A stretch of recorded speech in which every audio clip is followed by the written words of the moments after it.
Hello students, நம்ம இந்த வீடியோவில் 9th தமிழுக்கான ஃபஸ்ட் மிட்டம் டெஸ்ட்டோட ஒரிஜினல் கொஷின் பேப்பரும் மாடல் அம்சங்களை பார்க்குறோம். ஸோ வீடியோ வந்து ஃபுல்லாக பார்த்துட்டு இந்த கொஷின் பேப்பரில் இருக்கக்கூடிய அனைத்து கேள்விகள் நன்றாக படித்துக் கொள்ளுங்கள். நிச்சயமாக நடக்க போகும் தேர்வில் கண்டிப்பாக பல மாவட்டத்தில் உள்ள பள்ளிகளில் இந்த வினாத்தால் அப்படியே ஒரு வாய்ப்பு இருக்குது. ஸோ நல்லா படிச்சுட்டு போங்கப்பா. இது இருக்கக்கூடிய கொஷின்ஸ் எல்லாம் சொல்கிறேன். அதுக்கு முன்னாடி நீங்கள் இப்போ தான் நம்ம சேனலில் முதல் தடவை பார்க்கக்கூடிய மாணவர்களாக இருக்குன்னா பார்க்கக்கூடிய ஒவ்வொரு ஸ்டூடெண்ட்ஸுமே நம்ம சேனலை சப்ஸ்கிரைப் பண்ணி சப்போர்ட் பண்ணுங்கள். அப்போ தான் நம்ம போடக்கூடிய எல்லா வீடியோக்களும் உங்களுக்கு உடனுக்குடன் தவறாமல் பார்க்கலாம். சரிங்களா? அப்படியே இந்த வீடியோக்கு மறக்காமல் எல்லாம் லைக் பண்ணுறேங்க. சரி, வாங்க ஸ்டூடெண்ட்ஸ் வீடியோக்குள்ளே போயிடலாம்.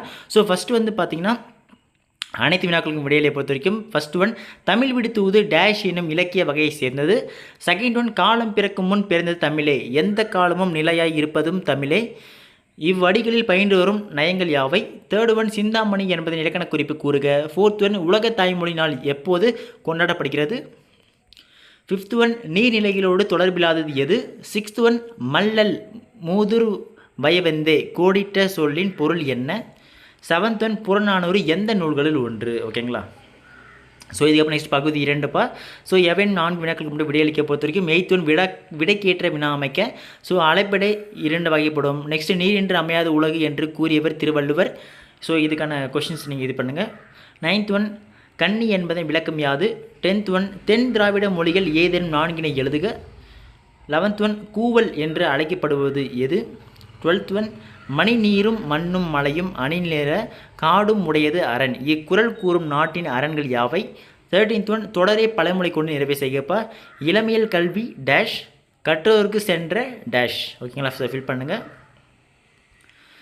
ஸோ நெக்ஸ்ட் மேலே இருக்கக்கூடிய 1 மார்க்ஸ் எல்லாம் ஆன்சர் வேணும் அப்படின்னு நினச்சிங்கன்னா நான் பர்சனல் கமெண்ட் செக்ஷனில் ஆன்சர் கேளுங்க. இதற்கு நான் ஆன்சர்ஸ் கமெண்ட் செக்ஷனில் கொடுத்துறேன். சரிங்களா? பார்த்து வச்சுட்டு போங்க. ஸோ நெக்ஸ்ட் பகுதி 3 பொறுத்த வரைக்கும் பார்த்தீங்கன்னா எவையும் 4 வினாக்களுக்கு மட்டும் விடை இலக்கியம். 18வது மட்டும் கட்டாய வினாவாக இருக்குது. 14th ஒன் தமிழ் விடு தூது உணர்த்தும் தமிழின் சிறப்பீடுகளை எழுதுக. 15th ஒன் 3 என்னும் எண்ணு பெயர் பிற திராவிட மொழிகளில் எவ்வாறு இடம்பெற்றுள்ளது. 16th ஒன் நிலைத்த புகழை பெறுவதற்கு குடப்புலவியனார் கூறும் வழிகள் யாவை. 17th ஒன் சொல்லுக்குள் சொல் தேடுக, ஒவ்வொன்றிற்கும் 2 சொல் இருக்காம்ப்பா. ஸோ ஆற்றங்கரையோரம், நெக்ஸ்ட்டு கடையேழு வள்ளல்கள், அப்புறம் 8 கால் பூச்சி. ஓகேங்களா? 18th ஒன் தித்திக்கும் என தொடங்கி விளம்பக்கேள் என முடியும் தமிழ் விடு தூது மனப்பாட பாடலை அடிப்பெறாமல் எழுதுக. ஓகேங்களா? ஸோ இதுக்கப்புறம் நெக்ஸ்ட் பகுதி 4 பொறுத்த வரைக்கும் எவையேனும் 3 வினாக்களுக்கு மட்டும் விடையளிக்கும்ப்பா. 19th ஒன் வந்து பார்த்தீங்கன்னா உங்களின் நண்பர் பிறந்தநாள் பரிசாக அனுப்பிய கால் முளைத்த கதைகள் ஆசிரியர் எஸ் ராமகிருஷ்ணன் என்னும் நூல் குறித்த கருத்துக்களை கடிதமாக எழுதுக. அல்லது பள்ளி நேரம் முடிவதற்கு முன்பு வீட்டிற்கு செல்ல வேண்டி வகுப்பு ஆசிரியருக்கு விண்ணப்பம் கடிதம் எழுதுக. ஓகேங்களா? ஸோ நெக்ஸ்ட் 20 வந்து பார்த்தீங்கன்னா காட்சியை கண்டு கவிஞர் எழுதுக. ஸோ இந்த படத்தை பார்த்தோன்னே நம்ம பசங்களுக்கு என்ன தோணுதோ அதை அப்படியே பார்த்து எழுதுங்க. ஃபுல் மார்க்ஸ் கொடுத்துருவாங்க அழகாக எழுதுனீங்கன்னா.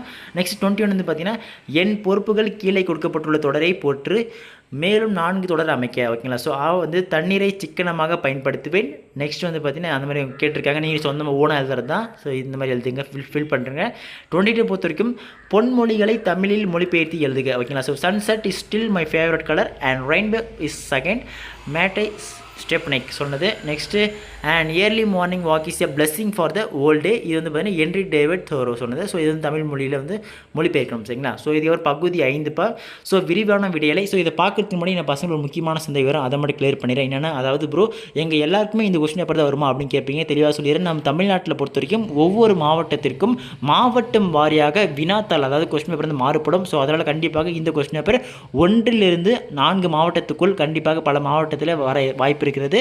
ஸோ அதனால் இந்த கொஸ்டின் பேப்பர் நல்லா படிச்சுட்டு போங்க. கண்டிப்பாக இது வந்து பல கேள்வி வர வாய்ப்பு இருக்குது. ஸோ நெக்ஸ்ட் பகுதி 5ல் விரிவான விடையிலே பொறுத்த வரைக்கும் 23 வந்து பார்த்தீங்கன்னா காலந்தோறும் தன்னை புதுப்பித்து கொள்ளும் தமிழின் தனித்தன்மைகள் பற்றி எழுதுக. அல்லது தண்ணீர் கதையை கருப்பொருள் குன்றாமல் சுருக்கி எழுதுக. ஓகேங்களா? இதில் கூட எல்லா கொஸ்டின் நல்லா படிச்சு வச்சிருங்கப்பா. இது வந்து பல கேள்விகளை நிச்சயமாக நடக்க போகும் தெரியல கண்டிப்பாக கேட்க போகிறாங்க. ஸோ இதே மாதிரி தொடர்ச்சியான வீடியோக்கள் நம்ம மாணவர்களுக்கு இங்கிலீஷ், சயின்ஸ், சோசியல் சொல்லிட்டு எல்லா சப்ஜெக்டும் போட போகிறோம். ஸோ அதெல்லாம் மிஸ் பண்ண தெரிஞ்சுக்க. நீங்கள் இப்போ தான் நம்ம சேனலில் முதல் தடவை பார்க்கக்கூடிய மாணவர்களாக இருக்குன்னா இந்த வீடியோ பார்க்கக்கூடிய ஒவ்வொரு ஸ்டூடெண்ட்ஸுமே நம்ம சேனலை சப்ஸ்கிரைப் பண்ணி சப்போர்ட் பண்ணுங்கள். அடுத்தது பார்க்கலாம்ப்பா. மிஸ் பண்ணுறாதீங்க. Bye by.